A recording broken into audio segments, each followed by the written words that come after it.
Another standard set has come and gone. This will be the last in our series on Lost Caverns of Ixalan. It only matters if it ladders. Comment below as we walk through the Week 11 recap of Ixalan Standard.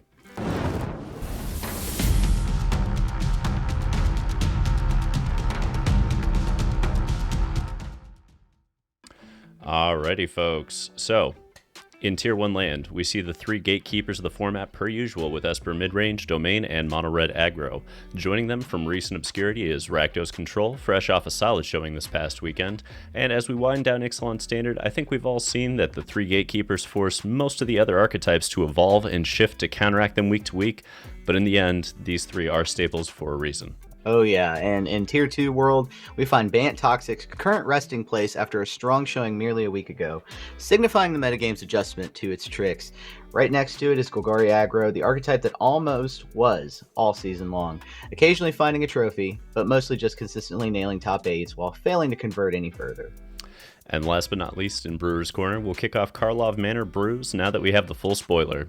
We're only starting with 4 this week, but get ready, because the floodgates are opening and the Rebellion Discord is in full swing, brewing up a litany of new concepts to test out the moment we can. So stay tuned, and let's start with the Tier 1 rundown with the champion of this week, Esper Midrange. Okay, so Ariane smashed through a 47-player MTGO challenge with Esper Midrange to cement its status at the top going into the final week of Ixalan Standard. This time around, we note the absence of Shieldred yet again as Wandering Waifu makes its way back into the main, and a couple copies of Virtue of Loyalty balance out a fairly even threat to removal ratio as we move forward. The sideboard for me in particular intrigues, as the two Lorna the Third Lorn of the Third Path, seen here, denotes a strong hedge against both Bant Toxic and Domain, the latter especially given those 3 Destroy Evil sitting in the sideboard. Now, there isn't really anything fancy about this list. It just gets down in the mud and grinds through everyone else, forcing them to answer on-curve sticky threats that scale over time, while playing the best bang-for-buck removal the format has to offer currently. Oh yeah, definitely. Now, I have to ask, you're looking at this list, the 1-drop slot's a little barren. Yeah. With 9 2-drop creatures, no sirens to be seen in this version. Are you at all concerned that the deck doesn't have a fast enough start? Not so much. I mean, I get why the Sirens were a critical part of the Dimir component, because you get Gix and really you're trying to tempo into that snowball of like Siren into Bat into Gix, because that is a really, really hard curve to come back from for most archetypes, especially Domain. But Esper Midrange was never trying to win off of that kind of snowball effect. It's really more so trying to position itself as one step up in terms of mana cost, but also one step up in terms of power level. So instead of Gix, you get Rafine, which most would consider a pretty decent upgrade, given where the format is and how important Ward and Flying are. And you get, Wandering Waifu, you get Virtue of Loyalty, you get to upgrade some cards. They're a little more expensive, but they also trade up typically with all the threats from Dimir. So that's why I don't think it's as much of an issue. Okay, all right, that makes a lot of sense. Thanks for breaking it down for us. And talk to us about the next deck, a real content creator's favorite, Rakdos Control. Alrighty, congratulations to Brandon Pearson on taking down a 27-player RCQ in Maine this past weekend with Rakdos Control, vaulting it back up from obscurity to the Tier 1 world as we approach the end of Ixalan Standard. Now, it appears that Treasure Map is starting to see play here, and Geological Appraiser is no longer strong enough, as this build opts for more Brotherhood's Ends and early interaction, rather than the value engine. That said, when your entire upper curve is a value engine, perhaps the mid-game can just be about maintaining card parity while you make land drops.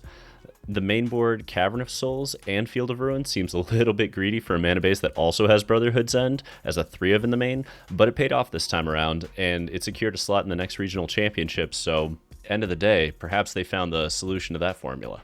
Let me ask you this. I see the 3 Atalis, right? Do we actually really want Atali in this deck? What about Breach the Multiverse, especially, due to having Chandra? So there's 3 Atalis, there's 1 Breach. I am personally a much bigger proponent of Breach than Atali, because I feel like Breach almost always hits what it's trying to, whereas Atali, I've had people... Okay, so I've been playing like Mono White Toxic way too much lately and doing rather well with it, and I've had so many Atalis played against me, and then they get like a crawling chorus and I just giggle, because it, like, no matter what they hit, it doesn't really matter to me at all. And that's the problem with Atali, is you're just getting the top card, and half the time it's just not relevant. Like when it is relevant, it feels backbreaking, and when both of them are relevant, oh my god.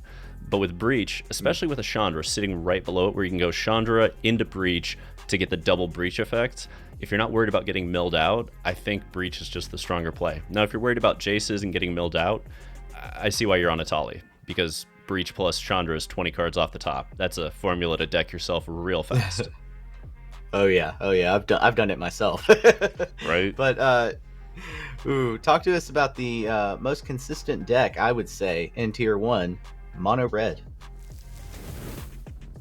So, with Bant Toxic taking up the format's focus this past weekend, Red Deck wins gained margin points as the world adjusted with temporary lockdown and couldn't run the full playset of Knockout Blow in the sideboard typically. Now, Mircea Pasu, I know I'm mispronouncing that name, I apologize, grabbed a trophy in Austria, and that's why I'm mispronouncing it, because I have no idea how to pronounce Austrian names, out of a 14-player qualifier using this logic, showing the power of Red to grind as they went further up the curve, both in the main board and the sideboard. So in the main board, you see this Thundering Raiju right here, push momentum at that 4 slot in the main, and a couple of these Koth Fire Resistances are sitting out here in the sideboard. And I really love these Koths right here. It does a great job of forcing that awkward positioning for all those sideboard knockout blow plans, and the same goes for Urbrask's Forge, thus ensuring the opponent can't just wall up with removal and await like a big fat Shelly to take over, because you can just sit there with Koth and go, the moment you play Shelly, minus kill it. Anyway, here we go, we'll just continue. So it's a really clever post-board strategy, and I'm all about it. Although I doubt the version post-Karlov Manor will be positioned similarly, but more on that in a little bit. Yeah. Let's not steal our own thunder here. Let me ask a quick question. I would say Red has done quite well. Really the only monocolored deck in Ixalan Standard to consistently appear on our tier list all set long. What do you think are some of the reasons for this? At the end of the day, it has the 1-drops. It has Swift Spear, it has Phoenix Chick, and most importantly, it has Kumano Faces Kakazan. That card, I think, is single-handedly the biggest reason that Red is viable, because you have a 1-drop that they can't remove that will let you double threat and improve your 2-drops. So you get that like early 1-drop that you need to hit, but your turn 3, you're presenting 2 threats. And this is a huge issue in terms of tempo for every other deck to counteract, because they can't cut down your turn 1 play, they can't cut down your turn 2 play because it's getting that boost, and then turn 3, you're launching the Armada at them, and they better have 2 very cheap removal spells. And half the time, you're on the play, so they have 2 mana to remove up to 3 threats. That's a problem. That's why I think Red has done so well, because Kumano has placed it in such an amazing position that we see all these decks having to run Knockout Blow as playsets just to try to keep up with that turn 3 tempo play. Oh yeah. Red overwhelming the odds and beating quite a big share of the meta in events, as we've seen recently. Talk to us about the other big deck doing really well, really all set long. Domain. All right. First of all, apologies. I'm going to butcher this name too. Saurav Raghavendra took down Jaffer's Mini-Mosh this past week, climbing through the ranks of a 12-player tournament. Now, this build I like because it's far more balanced than we've seen in the past. It maintains the typical build, but pushes that single copy of Temporary Lockdown in the main with another 3 in the sideboard, noting that we really do want to wreck Bant Toxic postboard, but they don't want to hedge too far right in the main by playing the full playset of Temporary Lockdowns. This build acknowledges that you're going to want Beanstalk against a lot of matchups, and so you're not trying to push too hard against aggro in game 1, but you are absolutely there for game 2 and 3, right?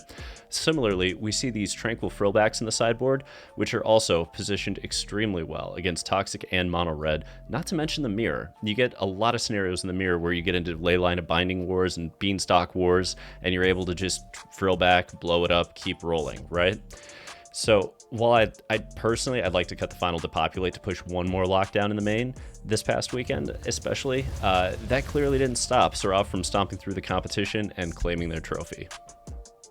Oh yeah, definitely. The mirror matchup is grueling to go through. Lots of decision points. How would you suggest somebody sideboard for the mirror match? Okay, so this is a little unconventional. A lot of people may disagree, but the mirror match in many ways is going to come down to milling the other player out. It happens often. So what I'm going to want are the frillbacks, the negates, and the destroy evil. And what I'm actually going to cut are going to be 3, if not all 4 copies of Up the Beanstalk, because you do not want multiple copies of Up the Beanstalk. You will end up in these late game positions where it's drawing you cards, and you're like, no, no, no, no, no, no, no, as it's drawing you your entire deck. And you're like, I can't play Leyline of Binding because all of a sudden if I do, they're ahead on cards in deck. And because this version of it didn't play any Jaces to like speed up the clock on milling them out, you gotta have negates for their Jaces. You've gotta have ways to keep their planeswalkers off the board, because you're gonna trade back. A lot of people think you board out Sunfall. You don't board out Sunfall. They're going to have herd migrations. You have to answer herd migrations, and you can't count on yourself to be able to negate it every time. So you just need to have them be able to go, okay, we're ahead on board like Topiary into Archangel, you Sunfall. Then they go herd, you Sunfall. Like, you're gonna need multiple wrath effects, and that's the point. That's how you end up in those late game mill out strategies, is you have a collective like 12 wrath effects between you, and you're just trading back and forth while the deck's thin. Yeah, grindy as ever. Well, that wraps it up for tier 1. Let's go ahead and drop down into tier 2, where I will kick things off with Bant Toxic. Oh yeah. Now, we all knew meteoric rise of Bant Toxic couldn't last. Through the hate, all the hate that came, and sure enough, we see the archetype making top 8s, multiple tournaments, but failing to claim a trophy. So for that, we've dropped it down into tier 2. It hasn't even advanced to the semifinals. Arcany did come close, ending in 6th place at the MTGO Challenge this past Saturday in a build that embraced Slaughter Singer as a 2-of in the main board and a 1-of in the sideboard. Interesting card choice. This card might signify the difficulty this deck is running into currently, having to hack through mid-range soup, essentially. Charge of the Mites and Annex Sentry will help in this regard as well, removing hindrances, allowing you to charge through. And then full set of Spell Pierces in the sideboard will help defend against the typical board wipe. While 2 Destroy Evil copies are there also for the temporary lockdowns that you're inevitably going to have to face. So, Max, as we go into Karlov Manor, the decks that I really like to look at are the tier 2 archetypes and see if they gain any pieces that are going to let them have a rise into tier 1 land and perhaps stick the landing, so to speak. So is there anything in Karlov Manor you look at and you're like, this is what I want to be playing in Bant Toxic? Only one card comes to mind that I've seen, and I'll have it up on the screen for the folks at home. Doppelgang, which, just to give a brief description, it's got 3 X's and Simic in the cost. And then for each of X target permanents, you get to create X tokens that are copies of those permanents. And I was thinking about Rot Priest with this. Similar effect to Mist of Swirling Mist. You get to target your own Rot Priest and basically, poison counters galore. But with this, you also have the poison counter effect and then, creating more Rot Priest to do that with. So a couple of copies of this Doppelgang card might be something worth looking at for the mid game for the deck. I mean, it is really threatening when you get to go Rot Priest, Rot Priest, Rot Priest. We've seen those broken draws where you get to 3 Rot Priests on turn 2, and like your opponent might as well just scoop if they don't have a lockdown at that point. They're gonna get run over so fast. Like literally one March of Swirling Mist ends the game at that point. So I can see what you mean. Like Doppelgang, just get more Rot Priests. Like, why not play the best creature except more copies? I see what you mean. Mean. Well, let's swing on over and talk about Golgari Midrange. All right, Golgari. Golgari similarly couldn't pull off a trophy, though that's been the case for most of the season, if we're being frank. It did make it, however, to the semifinals of an MTGO challenge this past weekend in the hands of Tsubasa Cat. I've been watching the metamorphosis of this deck specifically, and especially in how much competition there's been in the 3-drop slot. All of Lost Caverns of Ixalan. We've seen this deck go back and forth on what cards to put there. This list finally settles on 3 Glissas, 2 Lilies of the Veil, 2 Preachers of the Schism, but a full set of Sentinel of the Nameless City. Now on curve, these Death Touch threats are great for gummying up the board, making things impassable for the opponent's army. I'm thinking about Toxic, but also the other mid-range soup. Preacher in particular feels fine attacking into just about any board state, much like Glissa, and both do provide great card advantage when doing so. What's even more intriguing, though, than the 3-drop slot is the fact that Shelly is completely pushed out of the main in this list and has been replaced by Blossoming Tortoise, seemingly to help make cards like Breach the Multiverse and Virtue of Persistence even more playable. Fair.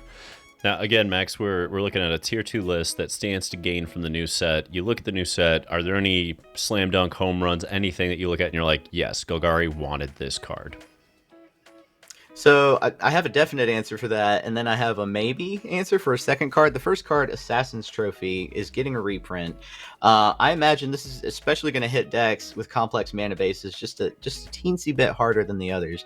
And then Urgent Necropsy, interesting possible sideboard piece. The card is a 4-cost instant that basically says as an additional cost, you have to collect evidence X. If you recall what the evidence X mechanic does, I'll put that up on the screen for everybody. Which, X is the total mana value of all the permanents the spell targets. You get to destroy 1 artifact, destroy up to 1 target creature, up to 1 target enchantment, and up to 1 target planeswalker. And there's a few decks that hits right now in the meta. Some that come to mind: Orzhov Control, Domain, right? They have a variety of permanent types that this card could possibly hit. So a sideboard card for Golgari. Also, leave us a comment down below. Anything I missed? Was there anything that you thought of, Darth Rictus? Nah, I'm just hoping we get some spice. You never know, right? Like it's a new set. There's all these new puzzle pieces, so like I gotta hope there's some more spice. So yeah, like Mike said, leave a comment below. You see some spice for a list, we want to hear about it. We want to hear what you guys have been brewing. And speaking of brewing, let's move over to the Brewer's Corner. Love this segment, and we'll kick things off with a little Boros Convoke. Alrighty, so a version of this has been floating around the Rebellion Discord lately. This is my initial build messing with it, right? I really based this on the Pioneer build. I took the Pioneer version of Boros Convoke into the last chance qualifier before the regional championship, did a quick 5-0, got into the regional championship, and narrowly missed day 2. And there are some different pieces I loved about it, but there are some pieces that needed updates, right? Now we have Novice Inspector coming in, which is going to allow us to finally get Warden of the Inner Sky, that bump in power that we were hoping to see, and it might finally give us the ability to run Gleeful Demolition. Now, if you're wondering, why is there a Skrelv? Why is there a Yodian Frontliner? It's so we get 2 additional targets for Gleeful Demolition that also happen to play well with the general strategy of the game, where we're trying to flood the board and convoke. Similarly, we have a split on Anim Pakal and War Leader's Call because both of them are kind of pseudo-venerated Loxodons in this build, and we're trying to use those as such. Now, War Leader's Call, I hate the tension point with that in Thalia, but it just might be necessary. Time will tell, and honestly, this deck's going to need a ton of refinement, a ton of tuning, so we've got a little bit of time on the clock to figure it out. I can't wait to see what weird version of this actually succeeds, if any. Yeah, there's quite a bit of varieties. Boros coming out, Aggro, Humans, Convoke. I'd like to see which one comes out on top because I want to run it. Right. And with that, we're going to move over. And Max, tell us about Orzhov Humans. All right. So speaking of decks similar to Boros Humans, right? This one, similar play pattern. You have Knight Errant of Eos in here at the top end, but I want to highlight some of the new cards that this is bringing. First off, Jarina, not a new card, Dauntless General, has been around, but this card has, this is basically the core of the deck. This and Adeline. 10th District Hero is a card that, with a total of 7 mana investment, can give everything else indestructible. I mean, that's wild. And then Tomek, Wielder of Law, provides extra damage in light of the fact that you're going to have matchups with tons of hyper aggro. So you get attacked, you drain 3. I think that's a really cool ability. Like I said, the full set of Adeline, 2 copies of Jarina really form the core of the deck. Jarina obviously keeping your stuff alive and on the board in case of a board wipe. And then I want to highlight Massacre Girl, Known Killer, a new card from Karlov Manor. Works really well in an aggro deck such as this, hoping to encounter other creature decks. So that's the meta we're in. I think these cards fit right into this meta pretty well. Absolutely. I'm fascinated to see what version of this moves forward to, because this has got some different tension points and some different concepts that are going to get tried out. But it's a good starting spot. You know, like it's humans, it's going hard. It doesn't just flop to temporary lockdown because you are going up the curve to 3, and then even 4 with Massacre Girl. There's some other cards to be tried out, but you get Duress, which is a big get for an aggro deck to be able to just rip out Wrath effects, you know? But huge. I got another brew for everybody. This one is Mono Red Hellbent. So I came up with this talking to Darth Zero the other day, and the idea is that Case of the Crimson Pulse might get busted in Explorer and Pioneer, and we wanted to see if we could bust it in Standard. And the idea of this is that your curve is topping out at Case of the Crimson Pulse. Like, that is the only 3-drop, everything else is going under it. And the idea is that if you get to the point where you can get Case and you're Hellbent, there's no cards in hand, you're Ancestraling every turn with Mono Red. That is an insane effect for 3 mana. To get to the point where you're just like, okay, we wiped out all of the cards in hand. We have 1 enchantment. If they don't answer it, we could get, you know, maybe it's 3 burn spells a turn. It means you have to play a ton of 1-drops. Thankfully, Mono Red has the best 1-drops in the format. You've got 20 valuable 1-drops sitting right there. And then your 2-drops, you get to mess with this new card called Fugitive Codebreaker, which is kind of like Swift Spear for 2 mana, but more importantly, you get to a point in the late game where you can just play this for 3 mana down and then flip it up for 1 because you have enough instants and sorceries in the graveyard, and then just Ancestral, draw 3 cards. So this is where we're starting for the Hellbent version. I'm very curious to see if it's actually good or if it's just cute, you know? Yeah, Mono Red with a tiny bit of card advantage or added cards seems terrifying, though. So right? It's scary on look. It's scary. Yeah. This was not the archetype I thought needed help, but like it got some potential. Exactly. So we'll see. But let's talk about one final brew, and we've got many more coming. But this is Athena the Bun, Dimir Control. God, I can't wait to see what Athena cooks up when we do all the Karlov mana brews. But this is Control. Yeah. It tends to be her comfort zone. Some of the newer cards in here that we're going to take a look at. Drag the Canal adds value to destroying creatures, which is something Dimir already does really well. Deadly Cover-Up. Make sure that something on the opponent's board stays gone. And I know there's quite a few things that we want to do that with. Path of Peril is in here and is also well positioned against Toxic and the other hyper aggro lists.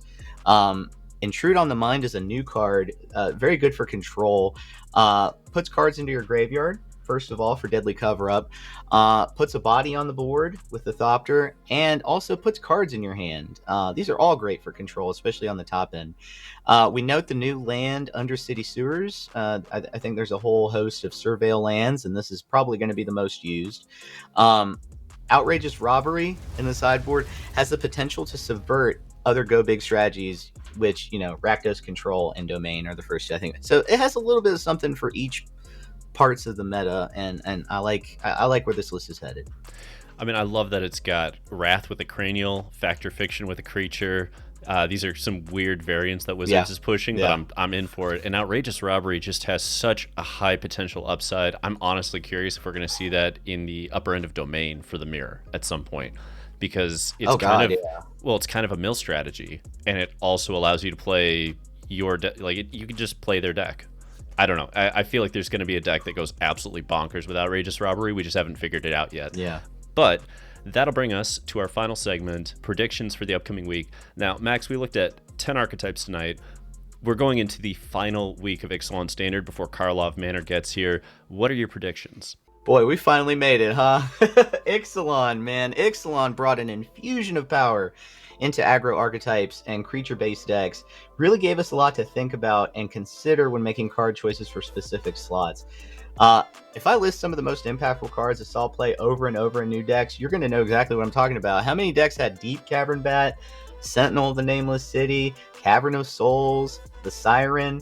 Start off with the Siren. How many of them? A lot of them in the meta. So this set, I would say, had a deep impact on what we saw in play in Standard, and hopefully the next set will do the same. Judging by our brews, I really think it will. There's some spice to be found.